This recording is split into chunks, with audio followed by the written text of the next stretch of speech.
My name is Corinne Ouellette. I'm 32 years old, and 3 days ago, my sister sent me an audio file that shattered everything I thought I knew about family. The message came with a taunt.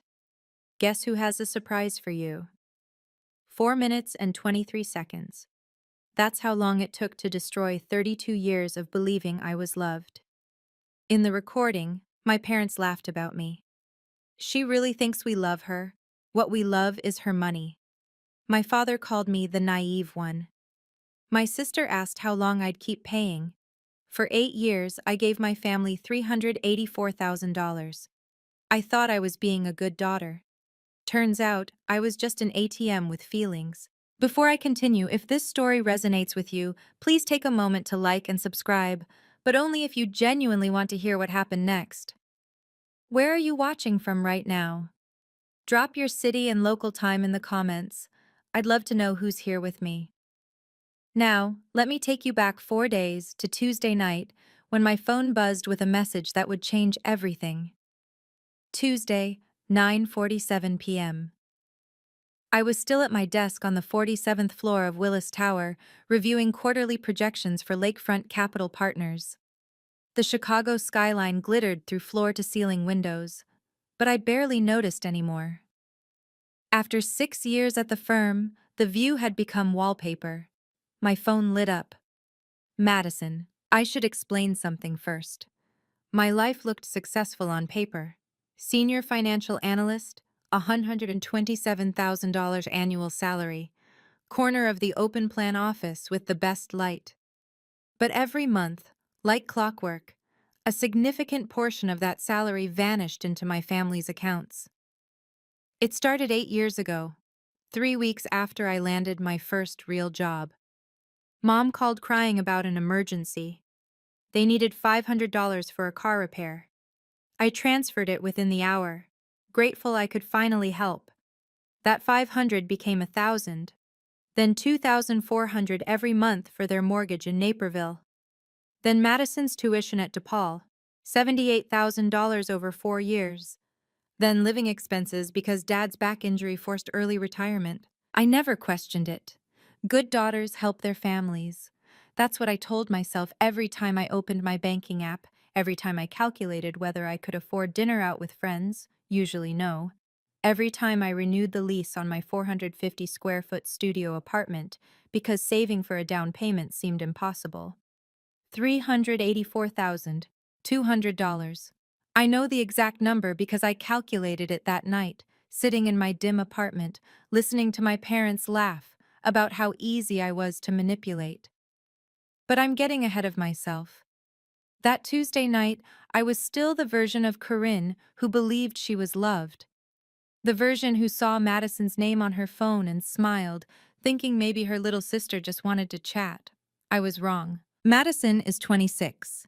She graduated from DePaul 3 years ago with a marketing degree I paid for, and she's been finding herself ever since. That's how Mom phrases it. Finding herself apparently requires living rent-free in our parents' house, posting Instagram stories from brunch spots I've never been to, and cycling through entry-level jobs every 8 months because she gets bored. I used to defend her. She's young, she'll figure it out. Some people need more time. What I didn't know, what I couldn't have known, was that while I was working 60-hour weeks and eating microwave dinners alone in my studio, Madison was shopping at Nordstrom with a credit card attached to my account. Mom had added her as an authorized user 6 months ago. She never asked me. I found out when I checked my statement after seeing the audio file's timestamp. But that discovery came later. That Tuesday, I still believed my family loved me. I still believed the sacrifices meant something. I still believed that when Mom called me her responsible one and Madison her free spirit, it was affection, not a code for who pays and who plays. The family group chat that week had been typical. Madison complained about being broke while wearing a $400 jacket in her selfie. Mom reminded everyone about the 35th anniversary party on Sunday. Dad sent a thumbs-up emoji and nothing else. And then, at 9:47 p.m. on a Tuesday, Madison sent me a private message. A single line. Guess who has a surprise for you? Below it, An audio file. 4 minutes, 23 seconds. File name. Family Talk. M4A. I should have waited. Should have finished my work, gone home, listened with a glass of wine and emotional armor in place. Instead, I pressed play immediately. I need you to understand what was supposed to happen that Sunday. Mom had been planning her 35th wedding anniversary party for 6 months. The venue, Oakbrook Hills Country Club, the kind of place where membership costs more than my annual rent. 85 guests were invited. Aunts, uncles, cousins, neighbors from the church, Dad's former colleagues from the electrical union, Mom's book club. Everyone who mattered in their social universe would be there, watching Patricia and Donald Willett celebrate 3.5 decades of marriage. The event was scheduled for Sunday at 6 o'clock p.m. White tablecloths, crystal chandeliers, a banner that read, 35 Years of Love. Mom had chosen the menu, the flowers, the seating chart.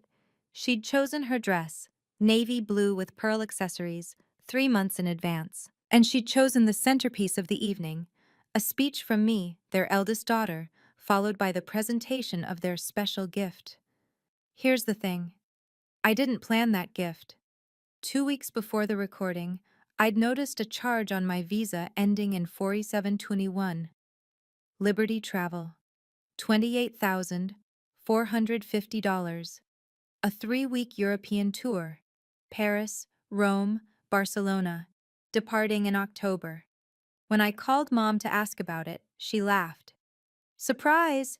You're giving us the trip of a lifetime for our anniversary. Isn't that wonderful? We already told everyone. I was so stunned I didn't argue. Classic Corinne. Don't make waves. Don't embarrass anyone. Just absorb the cost and smile. That was the plan. Show up Sunday, give my speech, hand over the trip details, watch my parents beam while everyone applauded my generosity. Then Madison sent me the file, and everything I thought I understood about being a good daughter burned to the ground in 4 minutes and 23 seconds. I pressed play.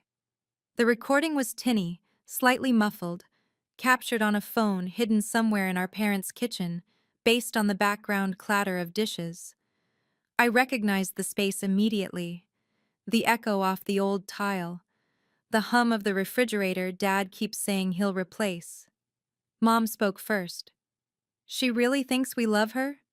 A laugh. Light, casual, like she was commenting on the weather. What we love is her money. My chest compressed. I stopped breathing without realizing it. Dad's voice came next, with a chuckle I'd heard 1,000 times, but never like this. Well, she's always been the naive one. Then Madison, my baby sister, the girl I'd carried on my shoulders at county fairs, taught to ride a bike, defended when kids at school were mean. How long do you think she'll keep paying? Mom answered without hesitation. As long as she believes we need her. That's her weakness. She needs to feel needed. More laughter. The sound of a cabinet opening. Life continuing normally while they dismantled mine. I stopped the recording at 4 minutes, 12 seconds. I couldn't hear the last 11 seconds. Not then. My studio apartment was dark. The Chicago skyline glowed through my single window, indifferent to my collapse. I sat on the edge of my bed, just sat there, phone in hand, screen black, for 10 minutes without moving. No tears, no screaming. Just silence and the slow, devastating arithmetic of realizing that $384,000 hadn't bought love. It had bought contempt. My phone buzzed. Madison again.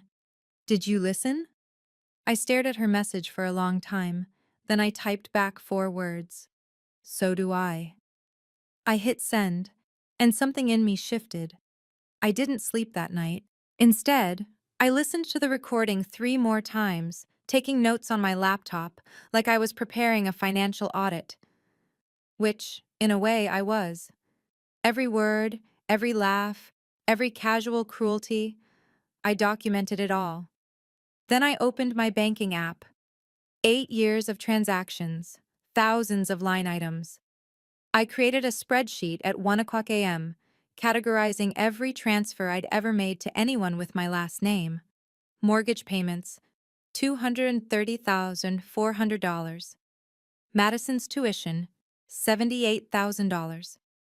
Living expenses, $47,300. Emergency loans never repaid, $28,500. The total glowed on my screen, $384,200. I thought about what that money could have been: a down payment on a condo, a retirement account, a vacation, even one vacation, anywhere in the world. A nicer apartment without roaches in the walls. Instead, I had a 450 square foot studio and parents who called me naive behind my back. At 3 a.m., I sent an email to Rebecca Torres. She's been my best friend since we were roommates at Northwestern, back when I believed the world was fair and family meant everything. Now she's a lawyer at Morrison & Associates, specializing in financial disputes. I need to talk. It's about my family and $380,000. Her reply came at 3:12 a.m. She'd always been a night owl. Coffee tomorrow, 8 a.m. Intelligentsia on Randolph. I'm already clearing my schedule. At 3:47 a.m., Madison replied to my "so do I" message. What's that supposed to mean? I stared at those laughing emojis for a long time. My little sister, who'd sent me that recording not as a warning or an apology, but as entertainment, to see how I'd react, to watch me squirm. I turned off my phone. For the first time in 8 years, I chose silence over appeasement. Wednesday, 8 a.m. Intelligentsia Coffee, Randolph Street. Rebecca was already there when I arrived, 2 oat milk lattes on the table and her legal pad out. That's Rebecca, prepared for everything, even before she knows what she's preparing for. She's 33, Cuban-American, sharp enough to cut glass. We'd lived together for 3 years in a cramped off-campus apartment, eating ramen and dreaming about the lives we'd build. She'd gone on to Georgetown Law. I'd gone into finance.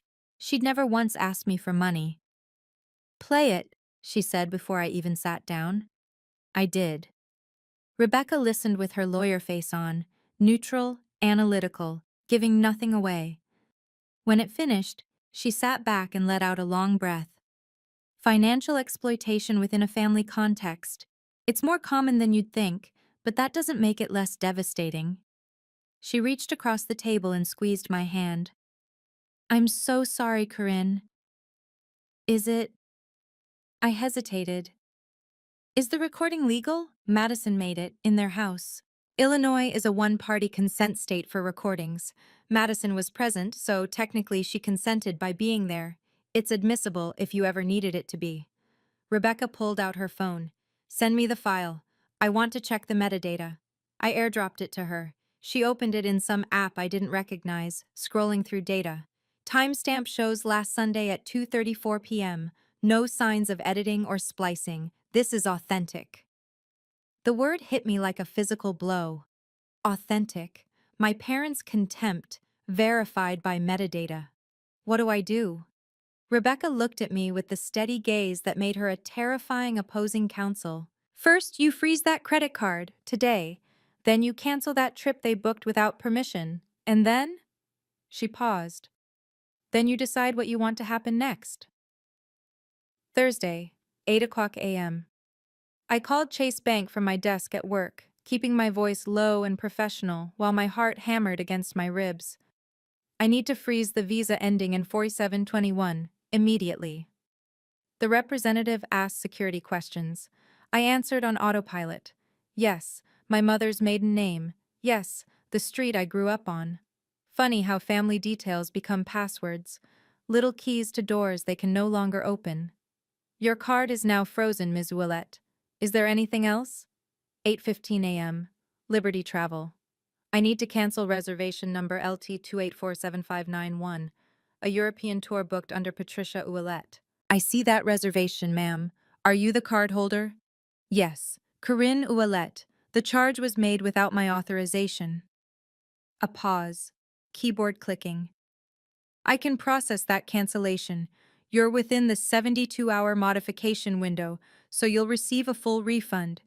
$28,450 will be credited within 5 to 7 business days. 8:32 a.m. An email to payroll. Please cancel the recurring monthly transfer of $2,400 to the account ending in 6672, effective immediately. Send. 3 phone calls, 2 emails, 45 minutes. That's how long it took to dismantle 8 years of financial dependence. At 8:47 a.m., my phone buzzed with a notification from Chase. Decline transaction 890s at Nordstrom, card ending 4721. Madison trying to use my card. The timing felt almost poetic. I stared at the notification, waiting for guilt to arrive, waiting to feel the familiar pull of, but their family and you're overreacting, and what will people think? Nothing came. Just a strange, hollow clarity. For the first time in 8 years, I hadn't asked, what will mom think? I'd asked, what do I need to survive this? The answer was already in motion. Thursday, 2 o'clock p.m. My phone lit up with mom. I let it ring twice before answering. The first time in my life I'd ever hesitated. Corinne, honey. Her voice dripped sweetness, the kind I used to interpret as love. Is something wrong with your credit card? Madison said it got declined. I froze it. Silence. 3 full seconds. You froze it? A nervous laugh. Right before our anniversary? Is everything okay, sweetheart? I'm reviewing my finances, Mom. Just need to look at some charges. What charges? Her voice tightened. The trip? That's your gift to us, Corinne. We already told everyone. Aunt Ruth, the Hendersons, the whole book club. They're so impressed by your generosity. There it was. Not concern about me. Concern about appearances. The trip I didn't book? I kept my voice calm. The $28,000 trip you charged to my card without asking? We were going to tell you. It was supposed to be a surprise for you to give us. She spoke faster now, the charm curdling into something harder. You always want to do nice things for us. We were helping you. By spending my money without permission. Corinne, don't be dramatic. It's family. What's yours is mine, I finished. What's mine is mine. The silence that followed was the longest of my life. I don't know what's gotten into you. Her voice went cold, the temperature drop I'd learned to fear as a child. But I hope you work through it before Sunday. The whole family will be there. Don't embarrass us. Click. She hung up before I could respond. I sat at my desk, phone in hand, and realized something. I'd never heard my mother truly angry at me before, because I'd never given her a reason. Until now. Thursday, 7 o'clock p.m. Madison FaceTimed while sitting in what used to be my childhood bedroom. I recognized the faded lavender walls, the window overlooking the backyard. Mom had converted it into a guest room years ago, but Madison had colonized it temporarily after graduation, 3 years ago. Chère sœur, she drawled, using the French she'd picked up from 2 weeks in Montreal. You've caused quite the stir. Have I? Mom's been stress cleaning for 3 hours. Dad locked himself in the garage. She laughed, leaning back against my old pillows. I have to say, I didn't expect this reaction. You're usually so accommodating. Why did you send me that recording, Madison? She tilted her head, a smile playing at her lips. Honestly, I wanted to see what you'd do. You're always so perfect, so responsible, so I'm the good daughter. I was curious when you'd finally snap. So this was entertainment for you. Don't be dramatic. The same phrase Mom used, the same dismissive tone. I thought you'd cry, call Mom, and everything would smooth over by Sunday. I didn't think you'd actually do anything. What did they tell the family about the money I send? Madison shrugged. That you volunteer it? That you feel guilty for being more successful and want to help? That you insisted? She examined her manicure. The whole family thinks you're desperately seeking their approval through your wallet. My chest tightened, but I kept my face neutral. Are you coming Sunday? Madison asked. Mom's worried. Well, worried. Air quotes. She said if you don't show up and act normal, she'll call your boss.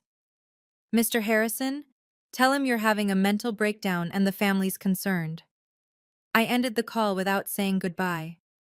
But not before I started my phone's voice memo app. Recording, 3 minutes, 41 seconds. Friday. I went to work like it was any other day. Spreadsheets, meetings, a performance so convincing that my colleague Sarah asked if I wanted to grab lunch. Can't today, I said. Family stuff this weekend. She didn't ask more questions. Work Corinne and real Corinne had always been separate people. Today, they needed to stay that way. During lunch, I locked myself in a conference room and printed documents. 8 years of bank statements condensed into a 12-page summary. The email confirmation from Liberty Travel showing the cancellation and pending refund. Screenshots of Madison's "Guess who has a surprise for you" message. A transcript of the recording, each line marked with timestamps, certified by Rebecca. I bought a red folder from the office supply closet. Red felt appropriate. That evening, I knocked on Daniel Mercer's door, apartment 4C, directly below mine. He's 35, a freelance photographer, one of those genuinely kind people who remember your birthday without Facebook prompts. We'd become friends over shared laundry room complaints and occasional Thai takeout. "Can I ask you a huge favor?" He leaned against his doorframe, concerned. "Anything." "I need someone to come with me to an event on Sunday, a family party. I can explain on the way, but I need a witness, someone who isn't them." Daniel studied my face for a long moment. "This is serious. The most serious thing I've ever done." "Then I'm in." No hesitation.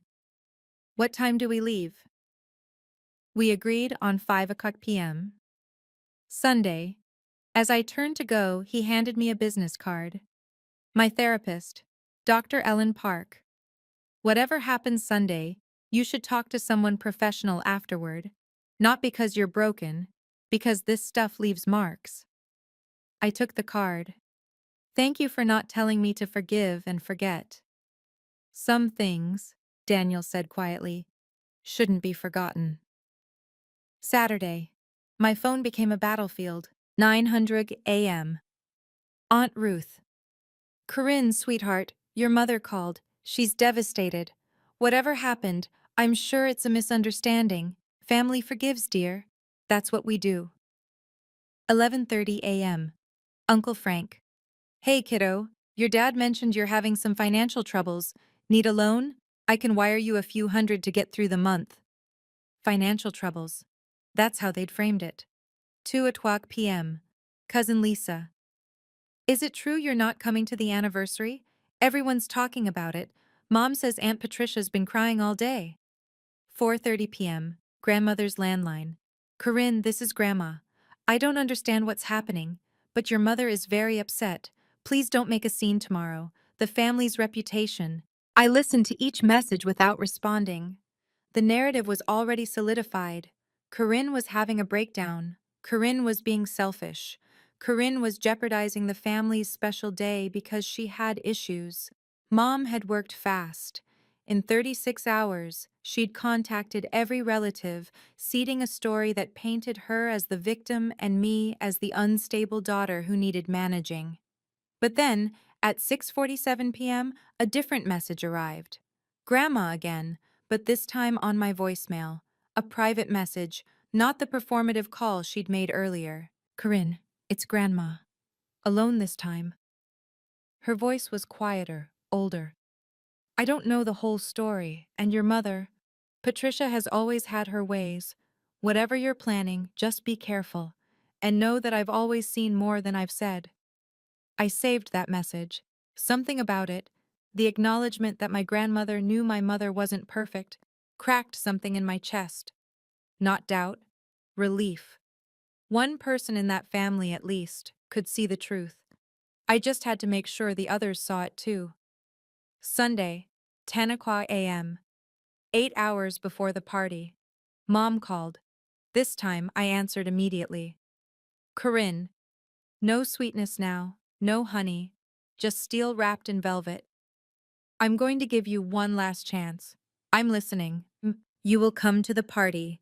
You will give your speech. The one I wrote for you, which I'll email in an hour. You will smile and present our gift, and act like the grateful daughter everyone knows you are." She paused for emphasis. "And you will never mention that card situation again. Or? Or I call Richard Harrison, your CFO. I found his number on LinkedIn." Her voice curled with satisfaction. "I'll tell him my daughter is suffering from mental health issues, paranoia, delusions about her family. I'll express deep concern for her stability at work." I let the threat hang in the air. "You think I won't?" Mom continued. "Patricia Ouellette, devoted mother, worried about her troubled daughter? Who would doubt me, Corinne? Everyone at that office will look at you differently. Every promotion, every project, they'll wonder if you're really stable." I should have been terrified. 6 months ago, I would have been. Instead, I asked a question. "Are you recording this conversation, Mom?" She hesitated. "What?" "Because I am." Silence. Complete, shocked silence. "I've been recording since I answered. 3 minutes, 47 seconds so far." I kept my voice steady, professional. The voice I used in board meetings. "A recording of you threatening to sabotage my career, unless I comply with your demands. Combined with the recording Madison sent me, of you laughing about how I think you love me, I'd say I have quite a collection now." The line went dead. I looked at my phone. Recording saved. 4 minutes, 12 seconds. For the first time, I'd used their tactics against them, and it felt like freedom. Sunday, 2:00 p.m. 4 hours until the party. Daniel and I sat at my small kitchen table, eating sandwiches neither of us tasted. "Walk me through it again," he said. "I show up, I give a speech, but not the one she wants. I play the recording, I leave. I pushed lettuce around my plate. That's the plan." "And what's your best-case scenario?" I thought about it, really thought. "I don't need them to apologize. I don't expect them to change." The words came slowly, like I was discovering them as I spoke. "I just need them to hear the truth, from me, in front of everyone they've lied to, one time." And worst case? They call me crazy. They say I fabricated everything. They turn the whole family against me permanently. I shrugged. "But I have the evidence, bank records, metadata, the recording Madison sent willingly." Daniel nodded, processing. He hadn't judged, hadn't told me to take the high road or be the bigger person. He'd just asked what I needed and shown up. "Can I be honest?" he said finally. "Please." Most people would want revenge, humiliation, blood. He met my eyes.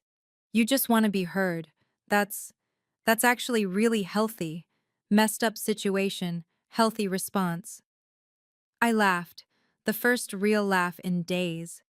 "My therapist will be thrilled." Speaking of which, he slid Dr. Park's card across the table. "I called her office. She has an opening Tuesday morning. I may have given her a preview." "You didn't have to do that." "I know." He smiled. "That's why I did it." At 4:30, I put on a navy dress. Simple, elegant, battle armor. Daniel drove. The red folder sat in my lap, solid as a promise. We didn't speak during the drive. Some silences say everything. Oak Brook Hills Country Club. Sunday, 5:45 p.m. The parking lot was already full. BMWs, Lexuses, the occasional Mercedes. My parents' social circle took presentations seriously. I'd borrowed Daniel's Honda Civic, which felt like showing up to a black tie event in jeans. Appropriate, somehow. The grand ballroom glowed through tall windows, crystal chandeliers, white tablecloths, a banner in elegant script. 35 years of love, Patricia and Donald.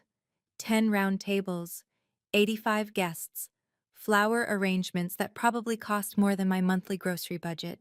This was my mother's kingdom. She stood at the entrance in her navy dress and pearls, greeting guests with the warm smile she'd perfected over decades of church functions and neighborhood barbecues. The devoted wife, the loving mother, the woman everyone admired. She saw me approach. Her smile didn't waver, not in front of witnesses, but her eyes went sharp. Corinne. She pulled me into a hug, her arms like a vice, her lips at my ear. You do anything to embarrass me tonight, and I will destroy you.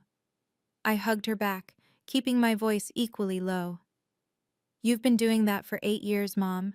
Tonight, I'm just telling people about it. She released me, her face frozen in that public smile. Only someone who knew her well would notice the white knuckles, the tension in her jaw. Mrs. Ouellette, lovely party. Daniel extended his hand smoothly. I'm Daniel, Corinne's friend. Thank you for having me. Mom's smile flickered. She hadn't expected a witness, but she recovered fast. Any friend of Corinne's is welcome. We moved into the ballroom. Aunt Ruth waved from a corner table. Uncle Frank nodded from the bar. Cousins I hadn't seen in years whispered among themselves, probably repeating whatever story Mom had spread. 85 pairs of eyes, one red folder. It was time. I found my assigned seat at table 3, close enough to see my parents at the head table, far enough that Mom could pretend we weren't in active warfare. Daniel sat beside me. Aunt Ruth was across the table, along with Uncle Frank, Cousin Lisa, and 2 family friends whose names I'd never learned. Everyone smiled. Everyone asked about my job. Nobody mentioned the elephant they'd all been briefed about. I heard you're doing well at that investment firm, Aunt Ruth said carefully. Your mother says you're very generous. Does she? Ruth shifted in her seat. She mentioned you've been helping with the mortgage. That's very kind, Corinne. Is that what she told you? The table went quiet. Even Uncle Frank stopped mid-sip of his whiskey. That I volunteer this money, I continued, keeping my voice pleasant. That I insist on paying because I feel guilty about my success? That I beg them to let me help? Well, Ruth's eyes darted toward the head table, where Mom was watching. Something like that. Interesting. I let the word hang. Didn't explain. Didn't elaborate. Just returned to my salad and let them marinate in confusion. From across the room, Madison stared at me. She'd dressed in white, virginal, innocent, probably intentional. She looked nervous. Good. At 6:45, the event coordinator tapped the microphone. Good evening, everyone. On behalf of the Ouellette family, thank you all for celebrating this wonderful milestone. Before dinner is served, we have a special presentation. She consulted her cards. Please welcome Corinne Ouellette, the couple's eldest daughter, who will say a few words and present a very special gift. Applause. Warm, unsuspecting applause. I stood, picked up the red folder, caught Daniel's eye. He nodded once. I walked toward the stage and 85 people had no idea what was coming. Before I tell you what happened next, I want to pause here for a moment. Because this, right now, is the point where most people would tell me to stay silent. Keep the peace. Be the bigger person. Let the lies continue. Have you ever been in that position? Where everyone expects you to swallow your truth so they can stay comfortable? Drop a comment and tell me. What would you do right now? Give the speech my mother wrote, or tell the truth?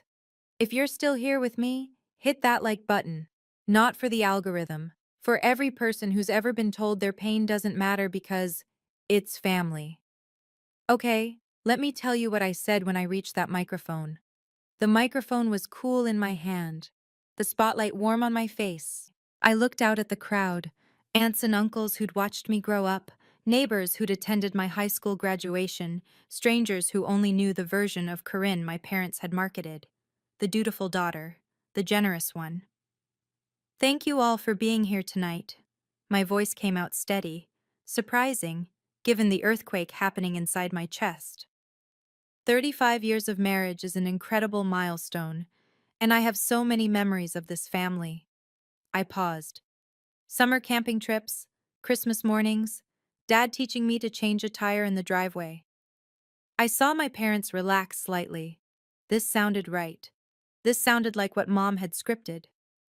But tonight, instead of talking about the past, I want to talk about the present.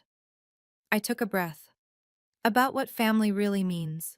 The first ripple of confusion crossed the crowd. 8 years ago, I got my first real job, And I was so proud, so grateful to finally be able to help my family. I kept my voice calm, measured. Mom needed help with the mortgage. Dad's injury made things tight. Madison needed tuition. I was happy to contribute. Mom's smile was calcifying. Dad had gone pale. And I did contribute, every month, without fail, for 8 years. I paused. I calculated the exact amount recently. Would you like to know what it is? No one answered. No one moved. $384,200. Gasps. Whispers. Aunt Ruth's hand flew to her mouth. That's how much I've given to this family. I looked directly at my mother. And last week, I learned exactly what that money bought me. Mom started to stand. I kept talking. Let me break it down, I said, opening the red folder. $2,400 a month for the mortgage. That's $230,000 over 8 years. The murmuring grew louder.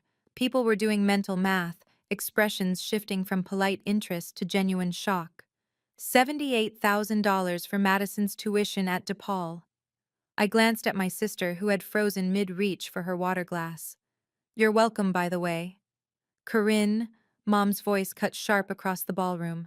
$1,500 a month in living expenses, I continued over her. $47,300, plus assorted emergencies totaling another $28,500, none of which were ever repaid. This is not appropriate. Mom was standing now, moving toward the stage. And most recently, I said, a European vacation for $28,450, charged to my credit card without my knowledge. As a gift, I was apparently giving you. That was supposed to be a surprise. Mom's public mask was cracking. You agreed. I never agreed to anything. You told me about it after you'd already charged it and announced it to everyone. I looked at the crowd. Has anyone here ever had someone spend nearly $30,000 on their credit card without permission and call it a gift you were giving them? Heads were shaking, whispers intensifying. Aunt Ruth stood up. Corinne, sweetheart, this isn't... There's more. I pulled out my phone. The money isn't even the worst part. Mom lunged toward the stage steps. She's having an episode. I told you all she wasn't stable. On the contrary. I connected my phone to the sound system. I've never been thinking more clearly. My thumb hovered over the play button. This is a recording my sister Madison sent me 4 days ago. She thought it was funny. I pressed play. Mom's voice filled the grand ballroom. She really thinks we love her? What we love is her money. 85 people stopped breathing. Dad's voice came next, laughing. Well, she's always been the naive one. Then Madison. How long do you think she'll keep paying? And Mom again, casual as discussing the weather. As long as she believes we need her. That's her weakness. She needs to feel needed. The recording played for 47 seconds before Mom screamed. Turn it off! That's fake! She fabricated it! I stopped the audio. The silence that followed was unlike anything I'd ever experienced. Not the polite quiet of a ceremony, the stunned, airless vacuum of collective disbelief. It's not fake, I said calmly. The file has metadata showing it was recorded last Sunday at 2:34 p.m. It's been verified by an attorney. The timestamps are intact.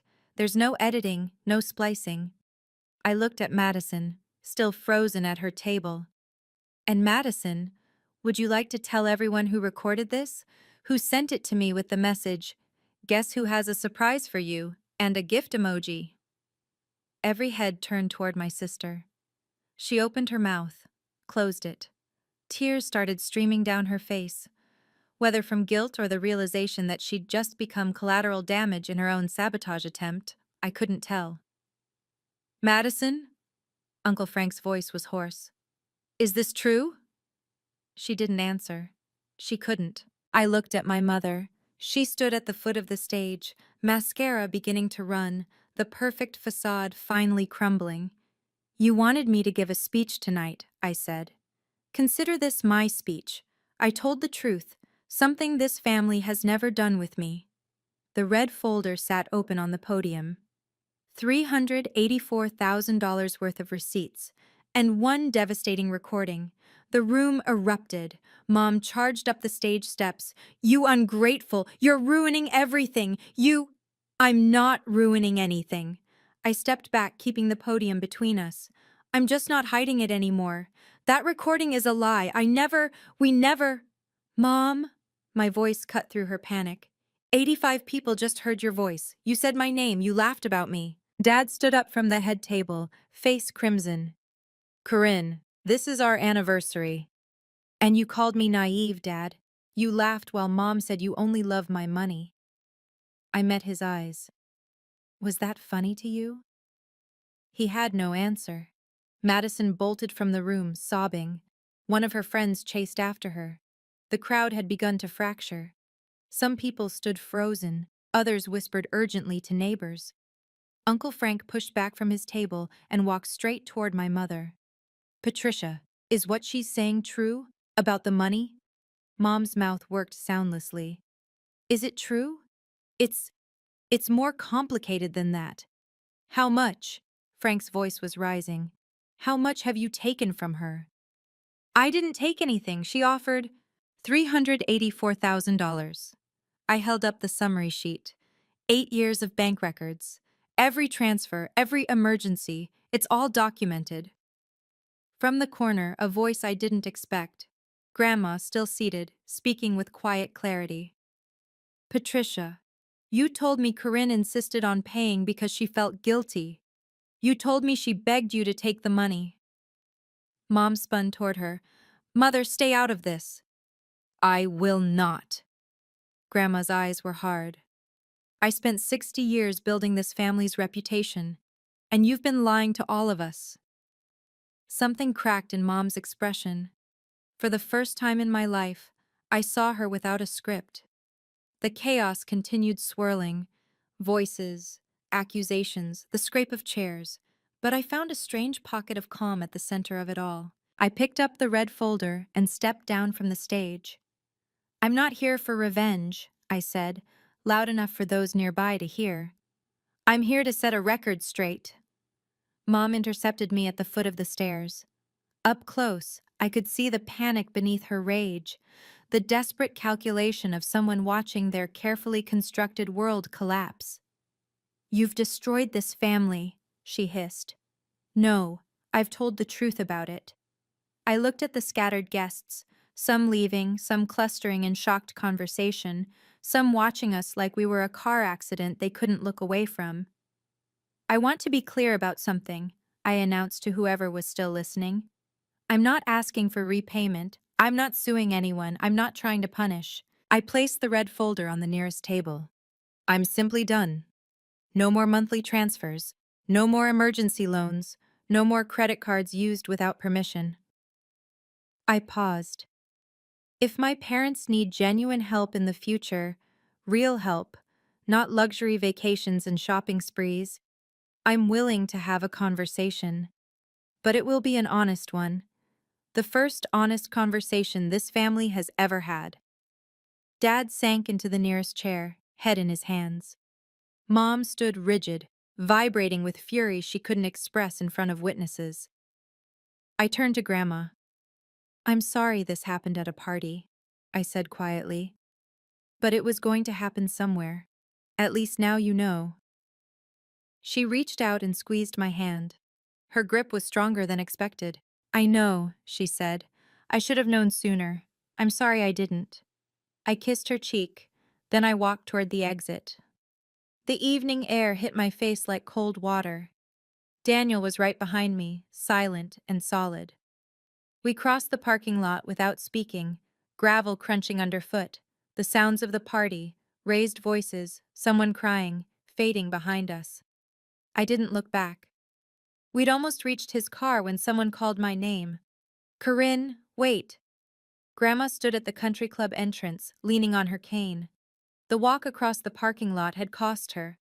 I could see her breathing hard, but she'd come anyway. I met her halfway. I wanted to say something. Her eyes were bright, though whether from tears or the evening chill I couldn't tell. "You were right. Your mother." I've made excuses for her my whole life. That's just Patricia. She means well. Family is family. She shook her head. I should have seen it sooner. I should have protected you. You didn't know. I didn't want to know. There's a difference. She gripped my arm. Don't let her convince you that you're the villain tonight. You told the truth. That took more courage than anything anyone in that ballroom has ever done. I hugged her, carefully, mindful of her fragile frame. Thank you, Grandma. Take care of yourself. She pulled back.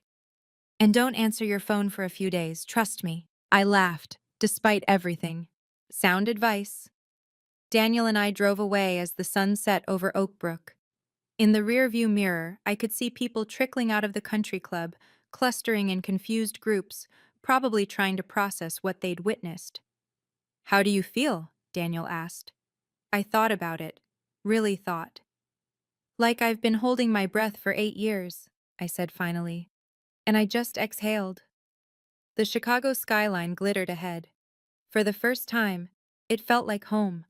My apartment had never felt quieter. I sat by the window at 10 o'clock p.m., the city lights blurring through glass that needed cleaning. My phone lay face down on the table. I'd silenced it hours ago after the notifications became unbearable. 47 missed calls by my last count. 23 text messages. Probably more by now. I didn't look. Instead, I sat with the silence and let myself feel everything I'd been suppressing since Tuesday night. The grief came first, not for the confrontation, but for the family I'd thought I had. The parents who'd held me as a baby, cheered at my graduations, told me they were proud. Had any of it been real? Or had I always been an investment to them, valued only for returns? The tears came without warning. I hadn't cried since listening to that recording the first time. 4 days of logistics and planning and carefully maintained composure. Now, alone in my studio apartment with the city lights as my only witness, I finally broke. I cried for the 10-year-old who just wanted her parents to be proud. I cried for the 22-year-old who gave away her first paycheck trying to prove she was enough. I cried for the 32-year-old who just learned that enough was never going to happen. At 11 o'clock p.m., I called Rebecca. I did it, I said, voice hoarse. I saw your dad called me twice. Didn't answer. Rebecca's voice was warm. How are you? Really? I don't know. I think I'm sad. But also, relieved? Both can be true. Did I do the right thing? She was quiet for a moment. You did the necessary thing. Those aren't always the same, but tonight, they were. I hung up and lay down on my bed. For the first time in years, I slept without dreaming about what I owed anyone. The aftermath came in waves. Monday. Aunt Ruth called. Her voice completely changed from the family forgives message 2 days prior. Corinne, I had no idea. Your mother told us you insisted, that you felt guilty about your success and wanted to contribute. We all believed. She trailed off. I'm so sorry I didn't ask more questions. Thank you for calling, Aunt Ruth. I'm not calling just to apologize. Her voice hardened. I told Patricia what I think of her. We won't be speaking for a while. Tuesday. An email from Madison. Surprisingly long, surprisingly bitter. You ruined my life. I lost my job because my boss is friends with Aunt Sarah and now everyone knows. Are you happy? You got your revenge. I typed back 4 sentences. You sent me that recording to watch me suffer. You laughed about it. Your choices, your consequences. I hope you learn from this. Wednesday. 3 of Dad's friends from church sent formal notes of apology. Actual paper cards mailed to my apartment. They'd believed my parents' version for years. They'd thought Corinne Willette was a desperate girl buying affection. Now they knew better. The country club sent an invoice to my parents for the party, marked payment required within 14 days. Apparently having a public scandal at your event affects your membership standing. I learned this from Uncle Frank, who called to give me what he called the situation report. Your parents are refinancing the house. Without your payments, they can't cover the mortgage. He paused. I'm not saying that to make you feel guilty. I don't, I said, and I meant it. 12 family members had stopped speaking to my mother as of Wednesday night.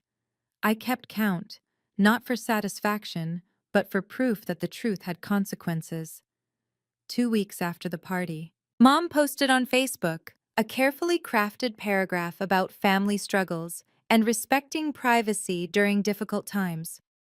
Comments poured in, mostly sympathy, a few probing questions, one pointed response from cousin Lisa that got deleted within minutes. The spin cycle was beginning. I'd expected it. My mother had never met a narrative she couldn't reshape. But then she called me. Are you satisfied now? Her voice was cold, controlled. The mask back in place, just cracked around the edges. The whole church knows. My book club dropped me. Barbara Henderson won't return my calls. And that's my fault? You publicly humiliated us, Corinne. At our anniversary. Do you understand what you've done? I told the truth, Mom. Something you've never tried. The truth, she laughed bitterly. You think anyone cares about truth? They care about appearances, respect, stability, things you destroyed in 5 minutes. I destroyed them? I let that hang. You said, on recording, that you don't love me. You only love my money. That was taken out of context. What context makes that acceptable? Silence. I'm not apologizing, she said finally. We raised you, fed you, put a roof over your head for 18 years. That costs money too. You owe us. Children aren't debts to collect, Mom. You wouldn't understand. You've never sacrificed anything. I ended the call. But something unexpected happened that evening. My phone rang again. A different number. Dad's personal cell, the one he rarely used. Corinne. His voice was tired, older than I remembered. I'm not calling to argue. I wanted to say I'm sorry. I said nothing. Your mother's wrong, he continued. I know that. I've always known it. I just never had the courage to say so. It wasn't forgiveness, but it was a start. I want to pause here and ask you something. If you've watched this far, you probably see yourself somewhere in this story. Maybe you're the one who always pays. Maybe you're the one everyone calls too sensitive when you finally speak up. Maybe you've been told that protecting yourself is the same as betraying your family. Here's what I've learned. Boundaries aren't walls. They're doors. You get to decide who comes in. Drop a comment and tell me, have you ever set a boundary that changed your life? What happened? And if this story has meant something to you, share it with someone who needs to hear it. Sometimes knowing you're not alone is the first step. Okay, let me tell you what happened next. 1 month after the party, I sat in Dr. Ellen Park's office for my 4th session, the business card Daniel had given me now worn soft at the edges from handling. How does it feel, she asked, not to transfer that $2,400? I thought about it. The first of the month had passed 3 days ago. For the first time in 8 years, I hadn't moved money to my parents' account, no mortgage payment, no living expenses, nothing. Terrifying, I admitted. And also, light, like I put down a backpack I didn't realize I was carrying. Dr. Park nodded. Guilt can feel like responsibility. They're not the same thing. That afternoon, I did something I'd never done. I walked into a real estate office. I'm looking to buy a condo, I told the agent, a cheerful woman named Sandra. 2 bedrooms, Lincoln Park area if possible. She pulled up listings. With my salary, my full salary, no longer siphoned away, and my credit score, I qualified for more than I'd imagined.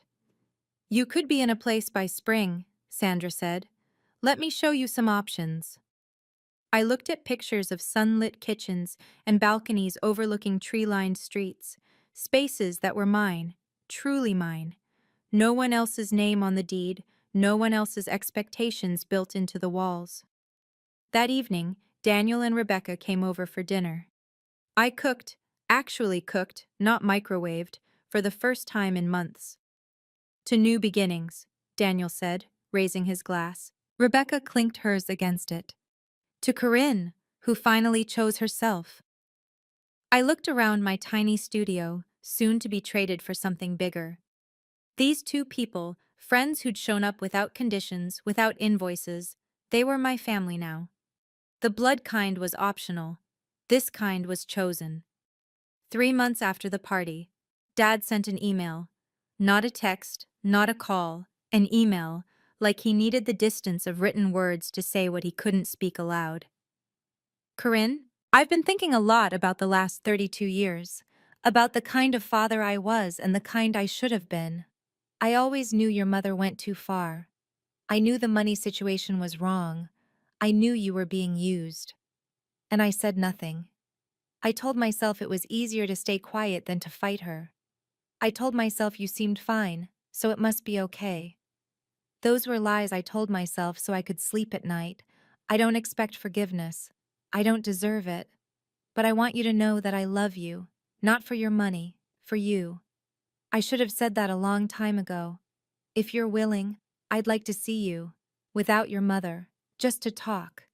Dad. I read the email 3 times before responding. We met at a coffee shop near my apartment. Neutral ground, my territory. He looked smaller than I remembered, grayer, like the last 3 months had aged him a decade. Thank you for coming, he said. I almost didn't.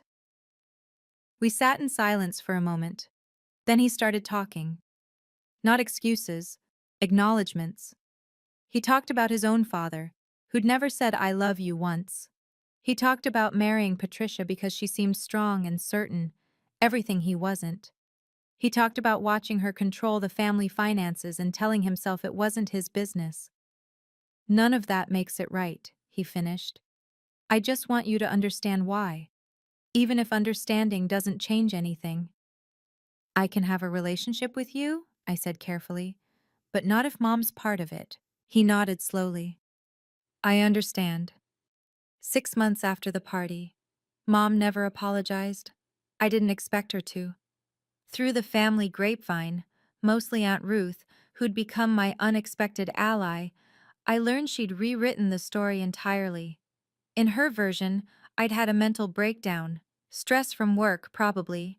The recording was manipulated or taken out of context.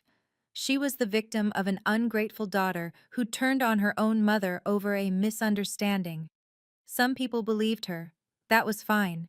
The people who mattered knew the truth. Madison sent one final message before blocking me on everything. I hope you're happy with what you've done. You took everything from us. Mom cries every day. Dad barely talks. I had to move in with a friend because I can't afford rent. This is all your fault. I wrote a response in my notes app, typed it all out, every angry word, every justified defense, then deleted it without sending. Instead, I wrote in my journal what Dr. Park had suggested. Madison made a choice when she sent that recording. She wanted to hurt me. She succeeded, but not in the way she intended. I can grieve the sister I thought I had without taking responsibility for the sister she chose to be. The door wasn't locked.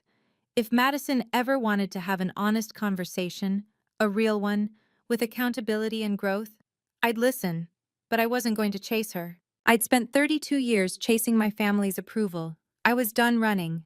Some relationships can heal, some can't. The wisdom is knowing which is which and accepting that you can't control anyone's choices but your own. I chose peace. Whatever they chose was their business. 6 months after the party, March, I signed the papers on a Wednesday afternoon, a 2-bedroom condo in Lincoln Park with exposed brick walls and windows that caught the afternoon sun. My name on the deed, nobody else's. The housewarming party was small. Rebecca, Daniel, a few colleagues from work who'd become actual friends. Dad came alone, awkward in the corner, but trying. And Grandma, who'd insisted on bringing her famous apple pie despite barely being able to walk. I'm proud of you, she said, surveying the empty rooms that would soon be filled with furniture I'd chosen myself. Not just for this place, For all of it. Even the party? She smiled, that sharp intelligence still bright behind her aging eyes. Especially the party. Someone needed to say what everyone was thinking. I'm just sorry it had to be you. Rebecca raised her glass as we gathered in the living room. To Corinne Willette, who bought a condo, got an 8% raise, and started a blog that has, she checked her phone, 12,000 subscribers, all in 6 months. The blog had been an accident. I'd started writing anonymously about financial boundaries in families, expecting maybe a handful of readers. Instead, the messages poured in. Thousands of people who recognized themselves in my story, who'd given too much for too long to people who only loved what they could take. I wasn't alone. None of us were. To new beginnings, Daniel said. We clinked glasses. Through the window, the March evening softened over the city I'd lived in for a decade but never quite claimed as mine. This apartment, these friends, this life, this was what I'd been paying for all along without knowing it. Not their approval. My freedom. 1 year after the party. I'm writing this from my living room, coffee cooling beside me, morning light spilling across the keyboard. The condo still smells faintly of the lavender candles Rebecca gave me last week. A lot has changed. I'm still a senior financial analyst, but I got promoted to lead a team of 4. My salary increased. My savings account has actual savings in it. I went to Hawaii last month, my first real vacation in 8 years. The blog has grown, 18,000 subscribers now. I write about boundaries, about financial abuse disguised as family duty, about the courage it takes to say no more. Every week I get emails from people who said they finally had the conversation with their own families. Some relationships survived it, some didn't. All of them are more honest. Grandma passed 3 months ago. I was there at the end, holding her hand. Mom didn't come to the hospice. She and Grandma had stopped speaking after the party. I gave the eulogy. It was easier than I expected. Dad and I meet once a month for coffee.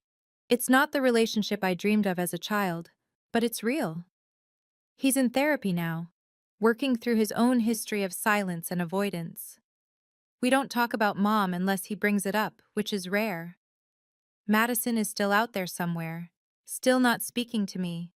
Maybe one day she'll be ready to have an honest conversation. Maybe she won't. Either way, my life moves forward. That's the thing nobody tells you about setting boundaries. It doesn't fix everything. It doesn't make the pain disappear. What it does is give you room to build something new. And that's enough. More than enough. Before I go, I want to share something my therapist helped me understand. My mother grew up poor. Not tight budget poor, wondering if there would be dinner poor. That kind of childhood leaves marks. It creates a scarcity mindset, a desperate need to control resources, a belief that security comes from accumulation. When I became successful, she didn't see a daughter to be proud of. She saw a solution to a fear that had haunted her for 60 years. Understanding that doesn't excuse what she did, but it explains it. And me? I was a textbook people pleaser. I needed to be needed because somewhere deep down, I believed that was the only way to be loved. Every time I sent money, I was really asking, am I enough now? Do you see me yet? The answer was always no, but I kept asking anyway, because I didn't know another way. Here's what I've learned, and what I hope you take from this story. First, if someone only shows up when they need something, that's not a relationship. That's a transaction. You deserve better. Second, being related by blood doesn't automatically mean being loved. Love is shown through actions, through respect, through honoring boundaries. If those things are absent, the word family is just a label. Third, setting a boundary might cost you a relationship. But if the relationship only existed because you had no boundaries, you didn't lose anything real. Now, I want to ask you something. Have you ever been in a situation where you had to choose between your peace and someone else's comfort? What did you do? What do you wish you'd done differently? Drop a comment. Tell me your story. Because every time someone shares, someone else realizes they're not alone. If you want to hear more stories like this, check the description for more videos. And if this one meant something to you, you know what to do. Thank you for being here with me. Until next time.